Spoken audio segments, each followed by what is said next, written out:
అందరికీ నమస్తే. నేను Saidaiah Mamidi S mic channel. So after long time municipality ఎన్నికల తర్వాత చాలా ఒక బలమైన ఇంటర్వ్యూతో మనం ముందుకెళ్తామన్న ఉద్దేశంతో వచ్చిన. సో ఈరోజు నేను ఖమ్మం జిల్లా రావడం జరిగింది. సో ఖమ్మం జిల్లా బీజేపీ పార్టీ అధ్యక్షులు నెల్లూరు కోటేశ్వరరావు గారిని ఈరోజు నేను ఇంటర్వ్యూ చేయబోతున్నాను. అన్న నమస్తే. నమస్తే. బాగున్నా అన్నగారు. సో ఫస్ట్ ఆఫ్ ఆల్ అన్న థ్యాంక్ యూ. మాకు ఇంటర్వ్యూ అడిగగానే కొంచెం ఇబ్బంది పడుకుంటూనే ఓకే చేశారు. నాకు ప్రధానంగా ఒక డౌట్ అన్న, అంటే బీజేపీ పార్టీ వాళ్ళు ఇట్లా ఉంటారా, లేకపోతే మీ ఖమ్మం జిల్లాలో ఉన్న రాజకీయ నాయకులంతా ఇట్లానే ఉంటారా? ఇంటర్వ్యూ అంటే ఎందుకు భయపడుతున్నారు? ముందుగా ఎస్ మైక్ ప్రేక్షకులకి నమస్కారాలు. థ్యాంక్ యూ అన్న. ఇబ్బంది ఏం లేదన్నా, ఎవరు ఇబ్బంది పడతారు. టైం షెడ్యూల్ వల్ల, బిజీ షెడ్యూల్ వల్ల ఏమైనా కుదరకపోవచ్చు, కానీ ఆ షెడ్యూల్ చూసుకొని ఇవ్వడమే ఇక, దానికి ఇబ్బంది పడేదైతే ఉండదు. ఓకే. సో మీరు ప్రధానంగా మీరు రాజకీయాల్లోకి రావాల్సిన అవసరం ఏమొచ్చింది? మీ ఫ్యామిలీలో రాజకీయ బ్యాక్గ్రౌండ్ ఏంటన్న? మాది వ్యవసాయ కుటుంబం అన్న. నేను ఎంబీఏ స్టడీ చేశాను. తర్వాత హిందుత్వ భావజాలానికి దగ్గరగా ఉండి దేశం కోసం, ధర్మం కోసం ప్రతినిత్యం పరితపించే పార్టీ ఏదైతే ఉందో అది భారతీయ జనతా పార్టీ అని ఈ పార్టీలో నేను జాయిన్ కావడం జరిగింది. సో అంటే మీరు రాజకీయం స్టార్ట్ చేసిందే బీజేపీ పార్టీ నుంచి అన్న? మా ఫాదర్స్ వాళ్ళు వచ్చేసి కాంగ్రెస్ పార్టీలో ఉన్నారు. ఓకే. నేను ఎడ్యుకేషన్ చదివేటప్పుడే హిందుత్వ భావజాలంతో ఉండి సంఘంలో అనుబంధంతో పార్టీలోకి రావడం జరిగింది. సో మీరు ఒక ఎడ్యుకేషన్ పర్సన్, ఎంబీఏ క్యాండిడేట్. మీరు చూసుకున్నట్లయితే ఇప్పుడు మీ మాటల్లోనే చెప్పారు, మీరు ఒక education person and MBA candidate. So అలా మాట్లాడుతూ కూడా మీరు ఒక మాట ఏమన్నారంటే, హిందుత్వ భావజాలాలు నాకు నచ్చి బీజేపీ పార్టీలోకి వచ్చినామంటారు. మరి ఇప్పుడు వేరే పార్టీల వాళ్ళు ఉన్న వాళ్ళు హిందువులు కాదా అన్న? ఓన్లీ బీజేపీ జెండా పట్టుకొని జై అంటేనే హిందువులా? వేరే పార్టీలో ఉన్న వాళ్ళు హిందువులు కాదా? వేరే పార్టీలో సెక్యులర్లని చెప్పి ఒక మతం ఓట్ల కోసం వాళ్ళని ప్రసన్నం చేసుకోవడం కోసం ప్రయత్నిస్తుంది. ఓకే. ఈ బీజేపీ పార్టీ ఏంటంటే మెజార్టీ ఉన్న హిందువుల యొక్క మనోభావాల కోసం, మన యొక్క ఆచార వ్యవహారాల కోసం, ఇక్కడ ఉన్నటువంటి ప్రజల గౌరవాన్ని కాపాడేదానికి ప్రయత్నం చేసేది భారతీయ జనతా పార్టీ. మిగతా వాళ్ళు ఓటు బ్యాంక్ రాజకీయాలు చేస్తారు. నిజమైన సెక్యులర్ పార్టీ ఏంటంటే బీజేపీనే. మేము ఏదైతే హిందువుల ఆత్మ గౌరవానికి ఏదన్నా ఇబ్బంది జరిగినప్పుడు రెస్పాండ్ అయ్యేది భారతీయ జనతా పార్టీ. మిగతా వాళ్ళు దేశ ద్రోహులకి లేదా దేశం మీద ప్రేమ లేకుండా జస్ట్ ఖాళీ వాళ్ళ ఓటు బ్యాంకును ఉపయోగించుకోవడానికి ఉన్నటువంటి పార్టీలు కాంగ్రెస్ పార్టీ కానీ, సిపిఐ కానీ, సిపిఎం కానీ, ఇవన్నీ కూడా విదేశీ సిద్ధాంతాన్ని ఇక్కడ అన్వయించుకొని ఉన్న పార్టీలు. ఒక బీజేపీ ఒకటే మన దేశ సిద్ధాంతం, మన దేశానికి ఏం కావాలి, ఆత్మ అంటారు. అంటే మన దేశ ఆత్మ అయితే ఏదో ఉందో ఆ ఆత్మ కోసం, భారతదేశాన్ని అగ్రగామిగా నిలబెట్టడం కోసం మన ప్రధానమంత్రి గారు 18 గంటలు భరతమాత సేవలో నిమగ్నమై ఉన్నారు. సో ప్రధానంగా చూసుకున్నట్టయితే ఖమ్మం జిల్లా అంటేనే ఎక్కువ ఎర్ర జెండా కంచుకోటగా ఉండే. సో ఎర్ర జెండా మీన్స్ ఏంది? దున్నేటోనిదే భూమిరా అనే నినాదంతో, పేదోనికి పిరికటన్నం కడుపు నిండాలనే నినాదంతో ముందుకెళ్లేది సిపిఎం పార్టీ. సో సిపిఎం పార్టీలు గట్టిగా మాట్లాడితే వాళ్ళు ఒక్కొక్కసారి దేవుడు లేడు, ఏం లేదు, అసలు మనసులో మనమే దేవుళ్ళం అనే నినాదంతో ముందుకెళ్తారు. సో కాంగ్రెస్ పార్టీ చూసుకున్నట్లయితే అసలు మేము చూసుకున్నట్టు హిందువులను ఎవరు చూసుకోలేరు, ఓన్లీ బీజేపీ పార్టీని కేవలం ఒక హిందూ మతం పేరుతోని ప్రజల్ని రెచ్చగొట్టి మతాల మధ్య విధ్వంసాలు సృష్టిస్తున్నారు అని చెప్పేసి అని అంటుంటారు. ఒకటి, మీరు 2 క్వశ్చన్లు అడిగారు. ఒకటి కమ్యూనిస్టు పార్టీ కంచుకోట ఖమ్మం అని చెప్పారు. ఇప్పుడు మనకి ఖమ్మం జిల్లాలో ఒక్క ఎమ్మెల్యే కూడా కమ్యూనిస్ట్ పార్టీ నుంచి లేరు. బీజేపీ పార్టీ నుంచి కూడా లేరు. బీజేపీ పార్టీ మీరు అనలే కదా, కంచుకోట అనలే కదా. మేము ఇప్పుడే ప్రజల యొక్క ఆదరణ పొంది అధికారంలో రావడానికి సిద్ధంగా ఉన్నాం. మేము కంచుకోవటాన్ని ఎక్కడ చెప్పుకోలేదు. మీరు అడిగారు కాబట్టి చెప్తున్నా, ఒక లేదు ఎక్కడ కూడా. అవన్నీ కూడా తోక పార్టీలు. ఇక దున్నేవాడిదే భూమి, పేద ప్రజలకు పెడతానని ఈ సిద్ధాంతం అక్కడ ఉన్నటువంటి పరిస్థితులకు అనుగుణంగా ఆచరణలోని ముందుకు తీసుకెళ్లాలి. ఒక మన తెలంగాణలో చూసుకుంటే కమ్యూనిస్టు నాయకులు అందరినీ కూడా చూసుకోండి, ఎవరు పేద నాయకుడు కమ్యూనిస్టులో అగ్రనాయకుడుగా ఉన్నారు? మా ఖమ్మం జిల్లాలో చూసుకుంటే సిపిఐ ఉన్న అగ్రనాయకులందరూ కూడా కోట్లాది రూపాయలకు పడగలెత్తిన వాళ్ళే, అగ్రకులాలే ఉన్నారు. సిపిఎం పార్టీలో కూడా అగ్రకులానికి చెందిన నాయకులే ఆధిపత్యం చలాయిస్తున్నారు. వాళ్ళు కూడా కోట్ల రూపాయలు దండుకున్నారు. వాళ్ళ సిద్ధాంతం ఏంటంటే నాయకులు దోచుకుంటారు, పేదల యొక్క రక్తాన్ని తాగేది వాళ్ళు. పేదలు ఎప్పుడు పేదలుగానే ఉండాలి, వాళ్ళు పేదలుగా ఉంటేనే వీళ్ళ యొక్క ఆటలు సాగుతాయి, వాళ్ళని అడ్డం పెట్టుకొని వీళ్ళు రాజకీయాలు చేయొచ్చు. భారతీయ జనతా పార్టీ పేదల పక్షాన్ని నిలబడుతుంది. మేమందరం కూడా ఒక సామాన్య కార్యకర్త నుంచి దేశ ప్రధాని అయినటువంటి పార్టీ మాది, కుటుంబ పార్టీ కాదు, వారసత్వ పార్టీలు కావు, లేదా ఉన్న ఏదో డబ్బు ఉన్న కార్పొరేట్ శక్తుల్ని తెచ్చుకొని మేము రాజకీయం. ప్రజలతో మమేకమై ప్రజల యొక్క ఆశలకి అనుగుణంగా పనిచేసేటువంటి కార్యకర్తలు భారతీయ జనతా పార్టీలో ఉంటారు. కాంగ్రెస్ పార్టీకి వచ్చేసరికి కాంగ్రెస్ పార్టీ అనేది రేవంత్ రెడ్డి గారు కానీ, ఇక్కడ ఉన్నటువంటి తుమ్మల నాగేశ్వరరావు గారు కానీ పక్కా మాది ముస్లింల పార్టీ అని డిక్లేర్ చేసుకున్నారు. నాకు రేవంత్ రెడ్డి కాదు, రేవంత్ ఉద్దీన్ అని చెప్పుకుంటా నేను గర్వంగా అని చెప్పుకున్నటువంటి నాయకుడు కాంగ్రెస్ పార్టీ నాయకుడు. సో అంటే మీరు భారతదేశంలో ఉన్న ముస్లిమ్స్ మరి వాళ్ళు ఇక్కడ మనుషులు కాదా, వాళ్ళు ఇండియన్స్ కాదా? భారతదేశంలో మేము ఎప్పుడైనా కానీ ముస్లింస్ కి వ్యతిరేకంగా ఎక్కడ చెప్పుకోలేదు. ఏ నాయకుడు కూడా మా నాయకుడు మేము ముస్లింస్ కి వ్యతిరేకం అని చెప్పలేదు. వాళ్ళకి నిజమైన ఎదుగుదలకి తోడ్పడేది కూడా భారతీయ జనతా పార్టీ. అదే మాది సెక్యులర్ పార్టీ అంటే వాళ్ళు మేము మతతత్వ పార్టీ అని ఇతర పార్టీలు చెప్తారు. మేము అందరి యొక్క వినోదయం కోసం పాటుపడతాం. ఇప్పుడు తిరుపతిలో చూసుకుంటే క్రిస్టియన్ పాపులారిటీ ఎక్కువ ఉన్నటువంటి ప్రాంతం, అక్కడ కూడా మేము అధికారంలోకి వచ్చినాం. మోడీ గారు వచ్చిన తర్వాత ముస్లింస్ కి త్రిపుల్ తలాఖ్ తెచ్చారు. వక్ఫ్ బోర్డు చట్టంలో గుత్తాధిపత్యంగా ఆ చట్టాన్ని ఉపయోగించుకొని పేద ముస్లింస్ ని ఎప్పటికి కూడా పేదవాళ్ళగానే అణిచివేసేటువంటి ప్రయత్నం జరుగుతుంటే ఆ చట్ట సవరణ చేసింది భారతీయ జనతా పార్టీ. వాళ్ళకి హక్కులు కల్పించింది భారతీయ జనతా పార్టీ. వాళ్ళ యొక్క జీవన విధానాన్ని మెరుగుపరిచింది భారతీయ జనతా పార్టీ. దేశానికి వ్యతిరేకంగా ఎవరున్నారు, ఇక్కడ నివసించే మెజార్టీ పీపుల్ కి ఎవరైతే వ్యతిరేకంగా ఉంటారో వాళ్ళకి పక్కా భారతీయ జనతా పార్టీ వ్యతిరేకంగా ఉంటది. అంటే ఇప్పుడు ప్రధానంగా చూసుకున్నట్లయితే మరి ఇప్పుడు ఇండియాలో భారతదేశంలో చూసుకుంటే ప్రధానంగా తెలంగాణలో చూసుకున్నట్లయితే అసలు మీ పోరాటం ఎవరి మీద? పోరాటం అనేది అధికార పార్టీ మీదనే ఉంటది. ఇక్కడ తెలంగాణ రాష్ట్రంలో ఉన్నటువంటి బడుగు బలహీన వర్గాల ప్రజల యొక్క జీవన ఉపాధి పెంచడం కోసం, వాళ్ళ జీవన అభ్యుదయ కోసం మేము పోరాటం చేస్తాం. రైట్ అండి. ఇప్పుడు ఖమ్మం జిల్లా చూసుకున్నట్లయితే మీకు 3 మంత్రులు, ఒకరు డిప్యూటీ సీఎం ఉన్నారు, 2 మంత్రులు ఉన్నారు. ఒక్క జిల్లాలోనే, ఖమ్మం జిల్లాలోనే, ఈ ఒక్క ఖమ్మం జిల్లాలోనే 3 మినిస్టర్, అంటే 2 మినిస్టర్లు ప్లస్ ఒక డిప్యూటీ సీఎం. ఇంత పవర్ ఉన్న ఖమ్మం జిల్లాలో మీ బీజేపీ పార్టీ ఏ విధంగా ముందుకు సాగుద్దని, ఏ ధైర్యంతో మీరు రాజకీయం చేస్తున్నారని? ఇక్కడ మాది 2 సీట్ల దగ్గర నుంచి 300 సీట్ల పైన గెలిచినటువంటి party Bharatiya Janata party. Bharatiya Janata party దేశం కోసం, ధర్మం కోసం, ఇక్కడ ఉన్నటువంటి దేశంలో ఉన్నటువంటి ప్రజల యొక్క జీవన ప్రమాణాన్ని పెంచడం కోసం మేము పోరాడుతున్నాం. అధికారమే పరమావధిగా ఎప్పుడు భారతీయ జనతా పార్టీ చూడదు. ఇక్కడ ఉన్నటువంటి వారికి ఏదైనా ఇష్యూస్ వస్తే ఆ ఇష్యూ ముందుండి భారతీయ జనతా పార్టీ పోరాడుతుంది. ఇక్కడ కాంగ్రెస్ ప్రభుత్వం ఏర్పడటానికి ఖమ్మం జిల్లా ప్రజలు పెట్టిన భిక్ష. తెలంగాణ రాష్ట్రంలో రేవంత్ రెడ్డి సీట్లో కూర్చోడానికి ఖమ్మం జిల్లా ప్రజలు పెట్టినటువంటి భిక్ష. ఆయన సీటు కాపాడుకోవడం కోసం గడబిడ లేకుండా ఇక్కడ 3 మంత్రులు ఇచ్చిండు.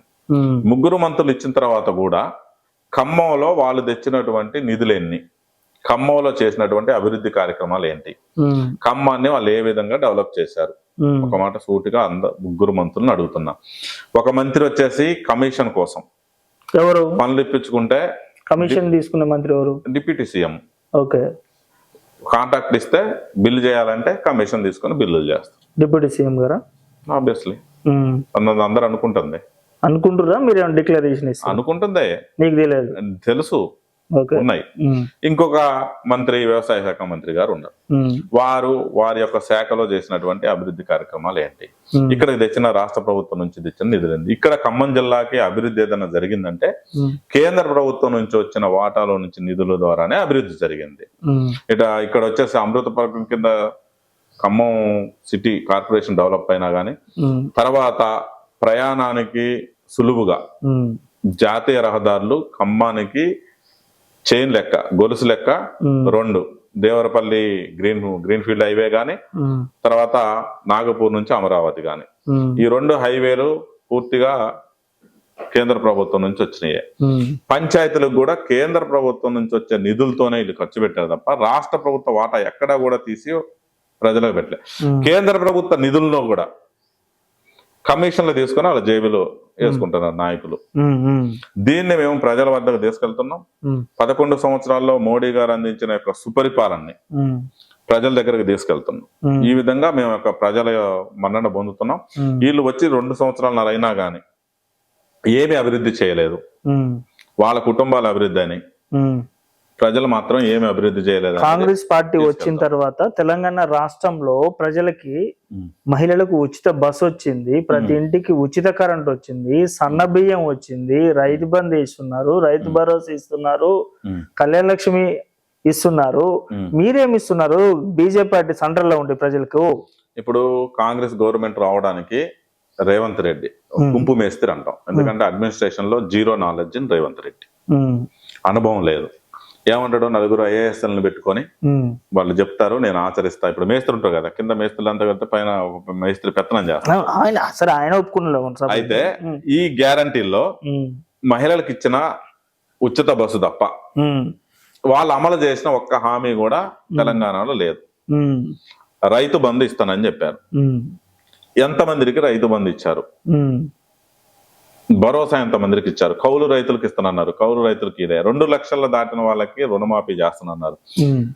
రైతులు ఉన్న బంగారాన్ని తాకట్టు పెట్టో, బయట వడ్డీలకు తెచ్చో ఈ 2 లక్షల పైన ఉంటే రుణమాఫీ అవుతుందని వచ్చి బ్యాంకుల్లో కట్టి ఇప్పటికీ సంవత్సరం దాటింది. స్టిల్ 2 లక్షల పైన ఉన్నటువంటి రుణమాఫీ లేదు, ఎవరికి చేయలేదు. కౌలు రైతులకి భరోసా ఇస్తానన్నారు, లేదు. మహిళలకి ప్రతి నెల 2000 రూపాయలు మహాలక్ష్మి స్కీమ్ కింద ఇస్తానన్నారు, ఇంతవరకు అది లేదు. ఇక మీరు చెప్పిన షాదీ ముబారక్, కళ్యాణ లక్ష్మిలా ఈ ఎక్కడ ఇస్తున్నారు, ఎప్పుడు ఇస్తున్నారు? మొన్న చెప్పిండు మంత్రి, బిడ్డ పుట్టిన తర్వాత వస్తే మీ అమ్మటే నెక్స్ట్ పెళ్ళైన మంత్ లోనో ఇస్తానని చెప్పారు. ఆమె బిడ్డను ఎత్తుకొని సంకలు ఎత్తుకొని చెక్కు తీసుకొని వచ్చింది. తులం బంగారం ఇస్తానన్నారు. ఇప్పుడు పెరిగిన రేటు ప్రకారం తులం బంగారం ఇస్తారు. వాళ్ళు ఏమంటారు, తులం బంగారం ఇవ్వలేకపోవడానికి ప్రధాన కారణం బీజేపీ పార్టీ అని అంటున్నారు. బీజేపీ పార్టీకి ఏం సంబంధం? నువ్వు బీజేపీ పార్టీని అడిగి నువ్వు హామీలు ఇచ్చావా? గోల్డ్ రేట్ అనేది విపరీతంగా పెంచడం వల్ల మేము తులం బంగారం ఇవ్వలేకపోతున్నాం, సెంట్రల్ గవర్నమెంట్ తప్పే అని అంటున్నారు. బంగారం రేట్ అనేది మనకి వరల్డ్ వైడ్ గా ఉన్నటువంటి సెన్సెక్స్ ప్రకారం పెరుగుతుంటది, ఇండెక్స్ ప్రకారం. అది పెరుగుతుంది, తగ్గుతుంది, దాని నిల్వలు అవన్నీ చూసుకుంటారు. నువ్వు హామీ ఇచ్చేటప్పుడు ఇవాళ ఉన్న రేటు రేపు ఉండదని తెలుసు. బంగారం రేటు ఎప్పటికీ స్టెబిలిటీగా ఉండదు, పెరగొచ్చు, తగ్గొచ్చు. నువ్వు హామీ ఇచ్చేటప్పుడు కదా నువ్వు ఆలోచించుకోవాలి. అమలుగానే హామీలన్నీ అధికారంలో రావడం. హామీ ఇచ్చేటప్పుడు మాకు తెలుసు మేము బంగారం ఇవ్వగలుగుతాం అన్న ఉద్దేశంతో ఇచ్చినా గానీ తెలంగాణలో కాంగ్రెస్ పార్టీని ఎదగకుండా ప్రజల నుంచి కాంగ్రెస్ పార్టీకి వ్యతిరేకత రావాలని ఆ బంగారం ఇవ్వకుండా అడ్డుపడుతున్నదే బీజేపీ పార్టీ అని చెప్పేసి వాళ్ళు అంటున్నారు. దానికి దీనికి ఏమైనా సంబంధం ఉందండి? నీకు పరిపాలన చేతగాక పక్కనోటి మీద నిందలేటంటే మీరు అడిగిచ్చారా బీజేపీ పార్టీని లేదా సెంట్రల్ గవర్నమెంట్ ని? నువ్వు హామీలు ఇచ్చేటప్పుడు, నువ్వు అధికారంలోకి వచ్చే మీటింగ్లు పెట్టేటప్పుడు, ఇగో నేను ఇది ఇద్దాం అనుకుంటున్నా, బాబు బంగారం రేట్ సేమ్ ఉంచుతారా, అప్పుడే నేను ఇవ్వగలుగుతానని చెప్తున్నారా? సన్న బియ్యం అన్నారు. ఎవరు ఇస్తున్నారు బియ్యం? సన్న బియ్యం ఎవరు ఇస్తున్నారు? కేంద్ర ప్రభుత్వం ఇస్తుంది. ఈయన ఎంత ఇస్తున్నాడు? కేజీ బియ్యం ఇస్తున్నాడు. మరి ప్రజలకు ఎవరు ఇస్తున్నారని తెలుస్తుంది ప్రజలకి? అందరూ కూడా ఎడ్యుకేటెడ్ అయ్యారండి. ఇప్పుడు అందరూ కూడా ఎడ్యుకేటెడ్. ఇంతకు ముందు వాళ్ళు సోషల్ మీడియా గానీ రాకముందు ఏదైతే ఫెడరల్ సిస్టమ్ ఉంటుందో నేరుగా కేంద్ర ప్రభుత్వం కొన్ని నిధులు ప్రజలకు ఇవ్వడానికి ఉండదు. ఈ రాష్ట్ర గవర్నమెంట్ ద్వారా కిందకు పంపించే వెసులుబాటు ఉంది.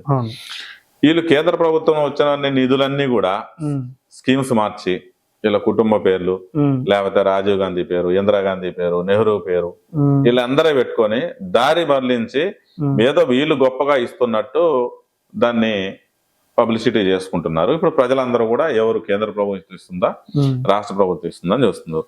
కేంద్ర ప్రభుత్వం ప్రజలకి ఏది అవసరమో, ఎంతవరకు అవసరమో దాన్ని పర్ఫెక్ట్ గా ఇస్తుంది. కరోనా టైంలో వ్యాక్సిన్ అనేది అవసరం ప్రజలకి. ఉచిత వ్యాక్సిన్ ప్రపంచంలోనే ఇంత గొప్పగా ప్రజలకి అందించినటువంటి ప్రభుత్వం ఏది లేదు. అది ఒక భారతీయ జనతా పార్టీలో ఉన్నటువంటి ప్రభుత్వం అందించింది ప్రపంచంలోనే. ఇప్పుడు సన్న బియ్యం విషయానికి వస్తే అన్న, సన్న బియ్యం అనేది సెంట్రల్ గవర్నమెంట్ ఇస్తుందని, సరే కొంతమంది మీరు అన్నట్టు ఎడ్యుకేట్ అయిన వాళ్ళకి కానీ కొంచెం మాలాంటి వాళ్ళకు, కొంచెం విలేజ్ లో ఉన్న కొంతమంది పీపుల్స్ కి, కొంచెం అన్ఎడ్యుకేషన్ పీపుల్స్ కి, ప్రజలకు చాలా వరకు సన్న బియ్యం, మా రేవంత్ రెడ్డి కడుపు చల్లకుండా కాంగ్రెస్ గవర్నమెంట్ వచ్చినాక మేము సన్న బియ్యం తింటున్నాం 3 పూటలు అంటున్నాం. సో ఈ విషయంలో తెలంగాణ రాష్ట్రంలో బీజేపీ పార్టీ మీ నాయకులు ఫెయిల్యూర్ అని చెప్పొచ్చు. ఫెయిల్యూర్ అంటానికి ఏం లేదండి. మేము కూడా సాధ్యమైనంత వరకు మా అందుబాటులో ఉన్న కార్యకర్తల ద్వారా విషయాన్ని కింద గ్రౌండ్ లెవెల్కి తీసుకెళ్తున్నాం. కాకపోతే వాళ్ళకి కొంచెం అర్థం అవడానికి, వాళ్ళు తెలుసుకోవడానికి కొంచెం టైం పట్టవచ్చు. దాన్ని మేము సమగ్రంగా కేంద్ర ప్రభుత్వ పథకాలు ఏదైతే ఉన్నాయో అవన్నీ కూడా ప్రజల దగ్గర చేసడానికి నిత్యం ప్రణాళిక చేస్తూనే ఉంటాం. అంటే తెలంగాణ రాష్ట్రంలో మీలాంటి బీజేపీ పార్టీ నాయకులు నిజంగా సిన్సియర్ గా పనిచేస్తే మొన్న జరిగిన స్థానిక ఎన్నికల్లో, సర్పంచ్ ఎన్నికలు కానీ, మున్సిపాలిటీ ఎన్నికలు కానీ మీరు ఏమాత్రం ఉనికి చూపించుకున్నారు? మీరు రాష్ట్ర వ్యాప్తంగా కానీ జరిగినటువంటి స్థానిక సర్పంచ్ ఎలక్షన్లో మాకు అధిక స్థానాలు వచ్చినాయి. ఇంతకు ముందుతో పోల్చుకుంటే ఇప్పుడు మేము 4 టైమ్స్ మేము పెరిగినాం. తగ్గింది ఎవరా అంటే బీఆర్ఎస్ పార్టీ తగ్గింది. కాంగ్రెస్ పార్టీ తన ఉనికిని కాపాడుకోగలిగింది. అది కూడా అధికార దుర్వినియోగంతో విచ్చలవిడిగా డబ్బులు పంచి గెలుచుకోగలిగారు. అంతే తప్ప బీజేపీ ఎక్కడ డౌన్ ఫాల్ కాలేదు. మేము డేకి గ్రోత్ అవుతున్నాం. మన జరిగిన మున్సిపాలిటీ ఎన్నికల్లో, కార్పొరేషన్ ఎన్నికల్లో మీరు ఎన్ని చైర్మన్లు కొట్టిరన్న తెలంగాణ రాష్ట్రంలో? తెలంగాణలో ఒక కార్పొరేషన్ ఒకటి కొట్టాము, 2 మున్సిపాలిటీ చైర్మన్స్ గెలుచుకున్నాం. ఇంతకుముందు మాకు లేదు కదా, ఇంతకుముందు మాకు లేవు కదా, ఇప్పుడే కదా మేము వచ్చింది. దాన్ని మనం ముందుకెళ్తున్నట్టే కదా, ప్రజలు మా వైపు చూస్తున్నట్టే కదా. కాకపోతే ఇక్కడ కాంగ్రెస్ ప్రభుత్వం ఇంతకుముందు ఏదైతే బీఆర్ఎస్ ప్రభుత్వం చేసిందో పూర్తి స్థాయిలో ఎంప్లాయీస్ ని, గవర్నమెంట్ ఎంప్లాయీస్, టీఎన్జిఓ ఎంప్లాయీస్ కూడా కాంగ్రెస్ పార్టీ కార్యకర్త కంటే ఇంకొక అడుగు ముందుకేసి, అంటే వీళ్ళ యొక్క ప్రమోషన్ లో వాళ్ళ చేతుల్లో ఉన్నాయనా. ఆబ్వియస్లీగా పోలీసులు ఎప్పుడైనా కానీ రాష్ట్ర ప్రభుత్వం ఏదుంటే వాళ్ళకి అనుకూలంగా పోతుంటారు. ఎందుకంటే వాళ్ళ ప్రమోషన్స్ కానీ వాళ్ళ యొక్క టోటల్ గ్రిప్ మొత్తం ఎమ్మెల్యే చేతిలోనో మంత్రుల చేతిలోనో పెట్టిండు పోలీసు వాళ్ళ. కేసీఆర్ వచ్చిన తర్వాత ఇప్పుడు ఉన్నటువంటి కాంగ్రెస్ ప్రభుత్వం కూడా అదే అమలు చేస్తుంది. నెక్స్ట్ ఇప్పుడు కాంగ్రెస్ ప్రభుత్వం ఇంకొక అడుగు ముందుకేసి ఎంప్లాయీస్ ని కూడా, ఎన్నికల్లో పాల్గొనే ఎంప్లాయీస్ ని, టిఎన్జిఓ ఎంప్లాయీస్ ని అందరిని కూడా ఏజెంట్ గా, సాక్షాత్తు మంత్రి, ఖమ్మం రెవెన్యూ మంత్రి టెలికాన్ఫరెన్స్ పెట్టి టిఎన్జిఓ ఎంప్లాయీస్ తో మాట్లాడతారు. వాళ్ళు ఏం చేస్తారు, బంగారు పల్లెంలో పెట్టి నీకు కానుక ఇస్తాం అన్న మున్సిపాలిటీలు అంటారు. అసలు ఇది ప్రజాస్వామ్యం ఉందా? రాజ్యాంగబద్ధ పదవిలో ఉన్నారా? నీకు అంత ప్రేమ ఉంటే కాంగ్రెస్ పార్టీ మీద రిజైన్ చేసి నువ్వు కార్యకర్తగా జాయిన్ అయి చేసుకో. వద్దన్నది ఎవరు? నువ్వు ప్రజలు కట్టే ట్యాక్స్ నుంచి నువ్వు జీతాలు తీసుకొని నువ్వు ప్రజలకు సేవ చేయాలి. నువ్వు గవర్నమెంట్, నువ్వు రాజకీయ నాయకుడు కాదు, ప్రజలకు సర్వీస్ చేయాల్సిన బాధ్యతలో ఉండి నువ్వు ఒక పార్టీకి పచ్చి కాంగ్రెస్ కార్యకర్త కూడా మాట్లాడడం, అన్నా మేమున్నామన్నా బంగారు పల్లెంలో పెట్టి నీకు ఇస్తామన్నా అని. ఎవరెవరు ప్రత్యర్థి పార్టీలో ఉన్నటువంటి అభ్యర్థులు ఎవరు ఉంటారు, ప్రత్యర్థి పార్టీకి సపోర్ట్ చేసే వాళ్ళు ఎవరు ఉంటారు, పేరున వాళ్ళని ఐడెంటిఫై చేసి వాళ్ళని బెదిరించి, అభ్యర్థులు లేకపోతే వాళ్ళ కుటుంబ సభ్యుల్ని బ్లాక్మెయిల్ చేసి, వాళ్ళ బంధువులను బ్లాక్మెయిల్ చేసి మానసికంగా ఇబ్బంది పెట్టి కొన్ని అభ్యర్థులను కిడ్నాప్ చేసుకొని వాళ్ళ యొక్క విజయాన్ని సాధించారు. అది అనైతికమైనటువంటి. రేపు మీరు తెలంగాణ రాష్ట్రంలో రేపు మీరు అధికారంలోకి వచ్చినా కూడా రేపు మీరు కూడా అంతే ప్రవర్తిస్తారు. మేము ఇప్పుడు దాదాపుగా 22 రాష్ట్రాల పైన అధికారంలో ఉన్నాం. ఏ రాష్ట్రంలోనూ చూసుకోండి, మేము ప్రజాస్వామ్యబద్ధంగానే పాలన చేస్తాం తప్ప అధికార దుర్వినియోగం ఎక్కడా చేయలేదు. ఇంతకు ముందు వాజ్పేయి గారి పరిపాలనలో గాని, ఇప్పుడు ఉన్నటువంటి మోడీ గారి 11 సంవత్సరాల సుపరిపాలనలో గాని ఒక్క అవినీతి లేకుండా పరిపాలించినటువంటి ఏకైక పార్టీ భారతీయ జనతా పార్టీ. అంటే మీరు బీజేపీ పార్టీలో చేరకపోతేనేమో సిబిఐ సిడీలతో రైడింగ్లు చేసి కేసులు చేస్తారు. ఒక్కసారి ఆ బీజేపీ జెండా మెడలో పడ్డదంటే వాషింగ్ పౌడర్ నిర్మా, ఇంకా వాళ్ళందరూ మంచోళ్ళు అవుతారు. ఇక అన్న ఈడీ గాని సిబిఐ గాని అది స్వయం ప్రతిపత్తి సంస్థలు, దాంట్లో రాజకీయ జోక్యం ఉండదు. వాళ్ళు స్వతంత్రంగా వ్యవహరిస్తారు. బురద జల్లుతారు. ఇప్పుడు మా పార్టీలోకి వచ్చినంత మాత్రాన వాళ్ళ మీద ఆధారాలు ఉండి జైలుకు పోతే మా దాంట్లో నుంచి కూడా తీసేస్తారు. వాళ్ళు స్వతంత్రంగా వ్యవహరిస్తారు. ఇదంతా ఏంటంటే నేరేషన్ బిల్ చేయటం, ఏదైనా కేసులు ఉంటే మా దగ్గరకు వస్తారని. దుర్మార్గమైనటువంటి విషయం ఏంటంటే డీప్ స్టేట్ నేరేషన్ అని ఉంటది. కాంగ్రెస్ పార్టీ, ఈ కమ్యూనిస్ట్ పార్టీలు ఇలా రాజకీయం ఎక్కడ చేస్తారంటే అమెరికాలోనో, అటుపోయి చైనాలోనో, అటుపోయి రష్యాలోనో పోతాడు. యువరాజు అని చెప్తారు కదా, ఇంకా యువరాజు అంటారు రాహుల్ గాంధీ. అక్కడ కూర్చొని ఈయన ఎవరితో మంత్రాలు జరుపుతున్నాయా అంటే మన దేశాన్ని విచ్ఛిన్నం చేసే వ్యక్తులతో కూర్చుంటాడు, దేశ ద్రోహులతో కూర్చుంటాడు.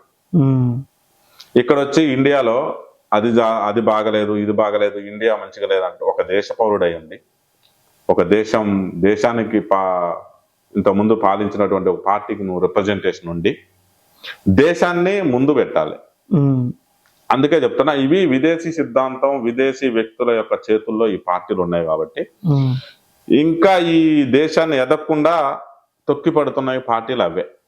దాన్నే మేము సమర్థవంతంగా ఎదుర్కొని అలాంటి యొక్క విద్రోహ శక్తుల నుంచి భారతదేశాన్ని ప్రపంచంలోనే విశ్వగురువుగా చేయడానికి అనునిత్యం ప్రతి భారతీయ జనతా పార్టీ కార్యకర్త అంటన్నా ఇంట్లో టిఫిన్ చేసి క్యారేజ్ కట్టుకొని పోయి ప్రజలకు సేవ చేసేటువంటి గొప్ప కార్యకర్త. అసలు భారతీయ జనతా పార్టీ అంటేనే ఎస్సీ ఎస్టీ బీసీ మైనార్టీలని అణగదొక్కే పార్టీ. ప్రధానంగా చూసుకున్నట్టయితే ఎస్సీల మీద బాగా దాడులు చేసే పార్టీ భారతీయ జనతా పార్టీ. ఇప్పుడు తెలంగాణ రాష్ట్రంలో ఎస్సీ ఎస్టీ బీసీ మైనార్టీలకు పెద్ద పీట వేస్తున్నది కాంగ్రెస్ పార్టీ అని చెప్పేసి వాళ్ళు అంటారు. ఒక ఉదాహరణ చెప్పండి అన్న. ఒక ఎస్సీని రాష్ట్రపతి చేసిన పార్టీ ఏది? ఒక ఎస్టీని రాష్ట్రపతి చేసిన పార్టీ ఏది? ఎక్కువ ముఖ్యమంత్రులు ఎస్సీ ఎస్టీలు ఉన్న పార్టీ ఏది? ఎక్కువ బీసీ ముఖ్యమంత్రులు ఉన్న పార్టీ ఏంటి? మీరు ఈ ప్రశ్నలతోనే తెలుస్తుంది ఎవరు బడుగు బలహీన వర్గాల కోసం పాటుపడే పార్టీ ఏది. పేరు చెప్పుకొని మోసం చేస్తూ మేము వాళ్ళకి సేవ చేస్తాం, లేకపోతే వాళ్ళ తరపున ఉంటాం, వీళ్ళ తరపున ఉంటాం అని కళ్ళబొల్లి మాటలు, కాకాయ కబుర్లు చెప్పేది కాంగ్రెస్ పార్టీ. ఇక సిపిఐ సిపిఎం అయితే అసలు దాన్ని చెప్పుకోవడమే లేదు. ఉన్నదంతా కూడా అగ్రకుల నాయకులు, ఒక్కొక్కళ్ళు కూడా కోట్ల రూపాయలు సంపాదించినటువంటి వ్యక్తులు ఆ పార్టీలో ఉన్నారు. తెలంగాణ రాష్ట్రంలో ప్రధానంగా బీజేపీ పార్టీ కాంగ్రెస్ పార్టీ తొత్తులా, లేకపోతే బీజేపీ పార్టీ బీఆర్ఎస్ పార్టీ తొత్తులా? ఎవరు రిలేషన్షిప్ లో ఉన్నారు? ఇంతవరకు ఎవరితో పొత్తులు పెట్టుకున్నారో చరిత్ర చూద్దాం. బీజేపీ పార్టీ బీఆర్ఎస్ పార్టీతో ఎప్పుడు పొత్తు పెట్టుకోలేదు. బీజేపీ పార్టీ కాంగ్రెస్ పార్టీతో ఎప్పుడు పొత్తు పెట్టుకోలేదు. బీజేపీ పార్టీ ఇండివిజువల్ గానే కొట్లాడుతుంది. మేము రెండు పార్టీల మీద కొట్లాడుతున్నాం. మొన్నటిదాకా అధికారంలో ఉన్నటువంటి టిఆర్ఎస్ నుంచి బీఆర్ఎస్ వచ్చిన పార్టీ మీద, కుటుంబ పార్టీ పాలన మీద రోడ్లెక్కి కొట్లాడింది బీజేపీ పార్టీ. ప్రజలు కూడా మా వైపు చూశారు. గత 5 సంవత్సరాల నుంచి చూసుకుంటే అన్ని వర్గాల పక్షాన కొట్లాడిన పార్టీ భారతీయ జనతా పార్టీ. రేవంత్ రెడ్డి అబద్ధపు వాగ్దానాలు, మోసపూరితమైన హామీలు ఇచ్చి నేను వస్తే ఇన్ని మీకు సంక్షేమ కార్యక్రమాలు చేస్తాను, ఇన్ని ఉచితాలు ఇస్తానంటే ప్రజలు కేసీఆర్ మీద ఉన్నటువంటి కోపంతో ఈయన ఏదో చేస్తున్నాడు కదా చెప్తున్నాడు కానీ కళ్ళబొల్లి మాటలు నమ్మి రేవంత్ రెడ్డి ఓటేశారు. పొయ్యిలో నుంచి పెనం పెనంలో నుంచి పొయ్యిలో పడ్డ సామెతగా ప్రజలు, తెలంగాణ ప్రజలు ఇప్పుడు అనుభవిస్తున్నారు, చెప్తున్నారు. అనవసరంగా మేము కాంగ్రెస్ పార్టీకి గెలిపించినాం, ఈసారి భారతీయ జనతా పార్టీనే అధికారంలోకి తీసుకొస్తామని ప్రజలందరూ కూడా అన్న. మరి అసలు గట్టిగా మాట్లాడితే ఏమొస్తుందంటే, అసలు రేవంత్ రెడ్డి బీజేపీ పార్టీ వాళ్ళకు చాలా ఫేవర్గా ఉంటుండు. ఎందుకంటే ఆంధ్రాలో కూటమి ప్రభుత్వం, చంద్రబాబు నాయుడు గారు బీజేపీ పార్టీ జనసేన పార్టీతో కూటమిలో ఉన్నారు కాబట్టి, రేవంత్ రెడ్డి చంద్రబాబు నాయుడు గారి శిష్యులు కాబట్టి, తెలంగాణలో బీజేపీ పార్టీకి సపోర్టింగ్ గా రేవంత్ రెడ్డి గారు ఉన్నారని చెప్పేసి అంటున్నారు. లేకపోతే మీరు ఇప్పుడు కాంగ్రెస్ ప్రభుత్వంలో మిమ్మల్ని ఎవరు అరెస్ట్ చేసారు, మిమ్మల్ని ఎవరు జైలుకు పంపించారు? రేవంత్ రెడ్డి గారు మిమ్మల్ని మంచిగా కమలం పువ్వుని మంచిగా నీట్గా వాడిపోకుండా రోజు నీళ్లు చల్లి అంటే మంచిగా ఉన్నట్టు చూసుకుంటారు కదా మిమ్మల్ని. రేవంత్ రెడ్డి గారు బీజేపీ పార్టీ కేంద్ర ప్రభుత్వంలో ఉన్నది కాబట్టి, ఏదైనా నిధుల కోసం ఏమైనా ప్రయత్నం చేసుకుంటే ఆ యొక్క రెండు ప్రభుత్వాల మధ్య రిలేషన్ ఉంటే ఉండొచ్చు. కానీ అసలే రేవంత్ రెడ్డి గారు ఒక మీటింగ్ లో మా పెద్దన్న అని చెప్పేసి బహిరంగంగానే అన్నారు. మీరు ఇప్పుడు ఏదో 4 గోడల మధ్యలో మేము రేవంత్ రెడ్డి ఎడమొఖం పెడమొఖం అంటే ఎవరు నమ్ముతారన్న ప్రజలు? ఒకటి గుర్తుంచుకోండి అన్న, పార్టీలు వేరు, ప్రభుత్వాలు వేరుంటాయి. ప్రభుత్వానికి కేంద్ర ప్రభుత్వ సహకారం తెలంగాణ ప్రభుత్వానికి కావాలి. దానికోసం రేవంత్ రెడ్డి మోడీ గారి దగ్గరికి వెళ్తాడు, ఈ రాష్ట్ర ప్రభుత్వానికి ఏదైనా నిధులు కావాలో అవి తెచ్చుకుంటాడు. మేము కూడా మా యొక్క ఎంపీలు కూడా మోడీ గారికి తెలంగాణకి అభివృద్ధి కోసం ఈ యొక్క నిధులు కావాలని మేము కూడా కేంద్ర ప్రభుత్వం నుంచి అనేక నిధులు తెచ్చి తెలంగాణ ప్రభుత్వానికి లేదా తెలంగాణ రాష్ట్రానికి చేయూతనిస్తూ డెవలప్ చేయడానికి ఉపయోగపడుతుంది. అది ప్రభుత్వాల మధ్యలో ఉన్న రిలేషన్ తప్ప పార్టీల మధ్యలో ఉన్న రిలేషన్ కాదు. అంటే మీ ఇద్దరికి కామన్ శత్రువు కేసీఆర్ అయ్యా? మాకు రేవంత్ రెడ్డి శత్రువు కాంగ్రెస్ పార్టీ. మేము ముక్త కాంగ్రెస్ అని మేము చెప్పుకుంటుంటే బీఆర్ఎస్ శత్రువే, బీఆర్ఎస్ మిత్రులని మేము అనలే కదా. మా నినాదం ఏంటి? రఘునందన్ రావు గారు ఎట్లా పొగుడతారంటే, రేవంత్ రెడ్డి గారిని రఘునందన్ రావు గారు ఎట్లా పొగుడతారంటే అట్లా పొగుడతారు. ఎక్కడ పొగిడినన్నా? ఏ సిచ్యువేషన్ లో? చాలా వీడియోలు ఉన్నాయి, మీకు కావాలంటే చూపిస్తాం. చూపించండి. దేని గురించి పొగిడాడు రేవంత్ రెడ్డి? మేము ఎందుకు పొగుడుతాం? మేము ఫైట్ చేసేదే ఇచ్చిన హామీలు కానీ ఏది నిలబెట్టకుండా ఖాళీ మతతత్వ రాజకీయాలకు గాని లేదా ఇక్కడ ఉన్నటువంటి స్లీపర్ సెల్స్ గాని తోడ్పాటు అందిస్తుండనే మేము దాని మీద ఫైట్ చేస్తున్నాం. ఖమ్మంలో చూసుకుంటే హైదరాబాదు, నల్గొండ తర్వాత స్లీపర్ సెల్ కి మెయిన్ అడ్డాగా, రోహ్యాంగులకు మెయిన్ అడ్డాగా ఖమ్మం తయారైంది. ఇక్కడ ఉన్నటువంటి డ్రగ్స్ కల్చర్ పెరిగింది. గంజాయి అమ్ముతూ కూడా అక్కడికి వచ్చినటువంటి స్లీపర్ సెల్స్ ఉపాధి పొందుతున్నారు. తెలంగాణ రాష్ట్రంలో గాని దేశంలో గాని ఎక్కడ జరగని విధంగా పాలిస్తానా ర్యాలీ ఖమ్మంలో చేశారు. అంటే ఖమ్మంలో స్లీపర్ సెల్స్ కానీ రోహింగ్యులు కానీ విపరీతంగా తిరుగుతున్నారు.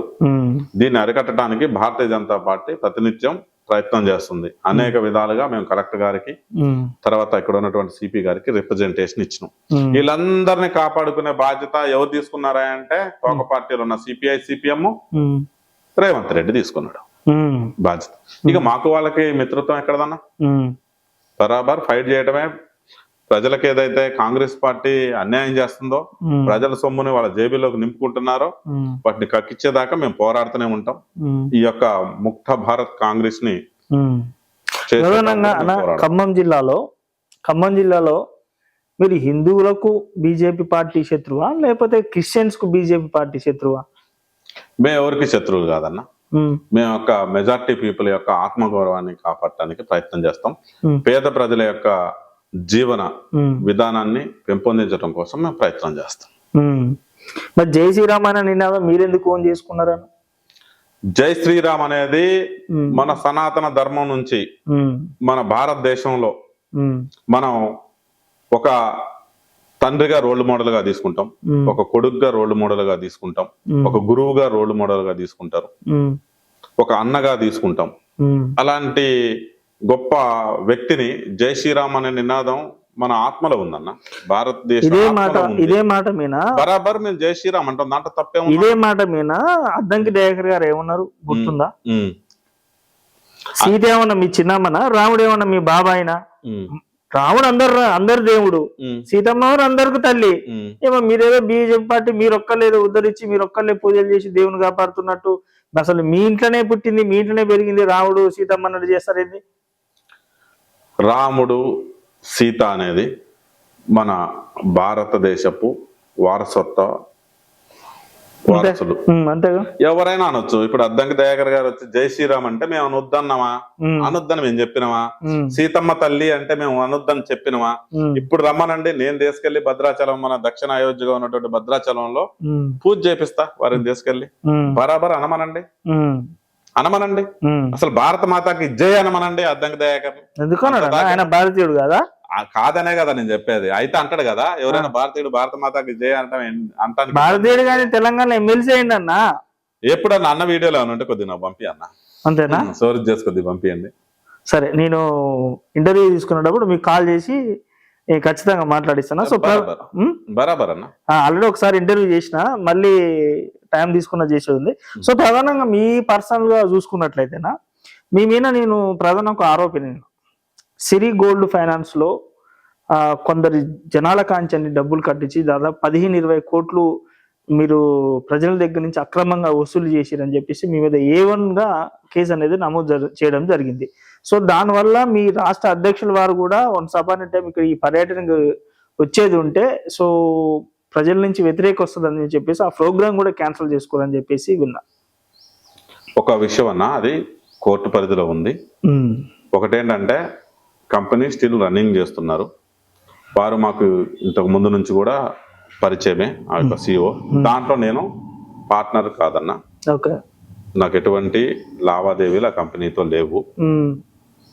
ఒక తప్పుడు వ్యక్తి తన స్వార్థం కోసం కంపెనీని బ్లాక్మెయిల్ చేసి డబ్బులు డిమాండ్ చేస్తే మనకు తెలిసిన వాళ్ళని మాట్లాడే మధ్యలో, దానికోసం వాడు వ్యక్తిగత కక్షతో నన్ను దాంట్లో ఇరికిస్తూ రాజకీయంగా దెబ్బతీసి చేయాలని ఒక కుట్రలో భాగంగా నా మీద కేసు పెట్టడం జరిగింది. దాంట్లో నేను A1 కాదన్నా A2గా పెట్టిండు. అది తప్పుడు కేసు. అది న్యాయపరంగా మేమేం చర్యలు తీసుకోవాలో వాళ్ళ మీద ఆ చర్యలు తీసుకోవాలి. అంటే ఇదే కేసు బేస్ చేసుకొని త్వరలో మీ జిల్లా అధ్యక్షుని పదవి కూడా తీసేసే ఆలోచనలో ఉంది హైకమాండ్ అని చెప్పేసి అంటారు. అది రాష్ట్ర పార్టీ చూసుకోలేదు. అదేమనంటే రాష్ట్ర పార్టీ నిర్ణయం తీసుకుంటారు. మాది వారసత్వ పార్టీ కాదన్నా, మాది కార్యకర్తల పార్టీ. కార్యకర్త నుంచి నాయకులైనటువంటి పార్టీ.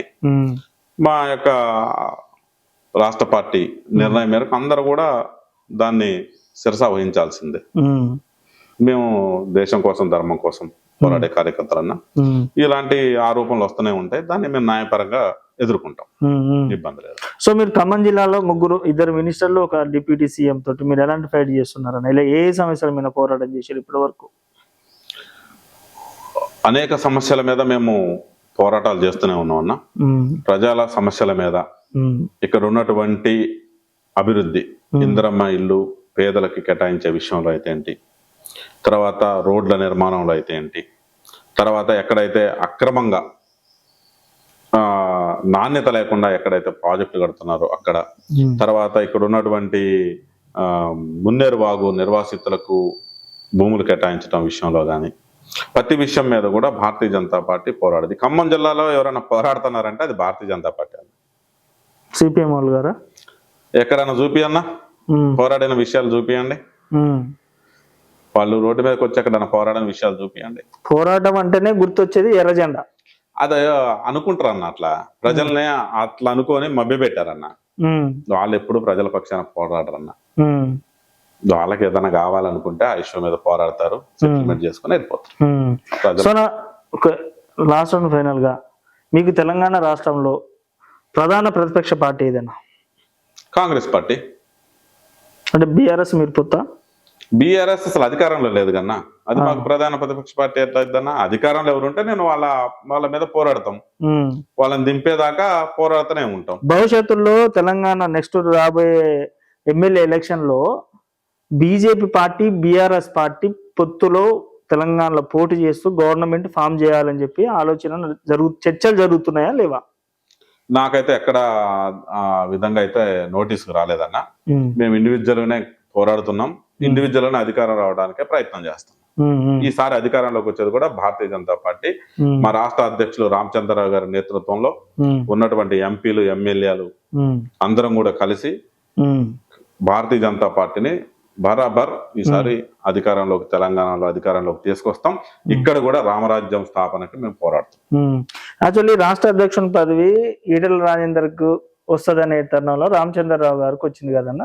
సో దీనిపైన మీ అభిప్రాయం ఏంటి? అది జాతీయ పార్టీ నిర్ణయాలు తీసుకుంటదన్న, మాకు వ్యక్తిగత నిర్ణయాలు ఏముండవు. ఇక్కడ రాష్ట్రానికి ఎవరు అవసరమో మేము కూడా నా మిగతా పార్టీలు పదవి అంటాం కానీ మేము దాన్ని బాధ్యతగా స్వీకరిస్తామన్నా. పార్టీ ఎవరికి ఏ బాధ్యత ఇస్తే ఆ బాధ్యతలో వాళ్ళు విధులు నిర్వహించుకుంటూ వెళ్ళిపోతారు. సో లాస్ట్ అండ్ ఫైనల్ గా మీరు ఖమ్మం ప్రజలకు ఏం చెప్పాలనుకుంటున్నారు? ఖమ్మం ప్రజలకి భారతీయ జనతా పార్టీ తరపున ఒక విజ్ఞప్తి చేస్తున్నాను. నిజమైన అభివృద్ధి కావాలంటే ఇప్పటి వరకు కూడా భారతదేశాన్ని భారతీయ జనతా పార్టీ ఆధ్వర్యంలో ఉన్నటువంటి సెంట్రల్ పార్టీ మోడీ గారు దేశాన్ని అగ్రగామిగా తీసుకెళ్తున్నారు. భారతీయ జనతా పార్టీ సుపరిపాలనలో దేశంలోనే 3వ స్థానంలోకి, ఎకనామికల్గా 3వ స్థానంలోకి భారతదేశం దూసుకెళ్తుంది.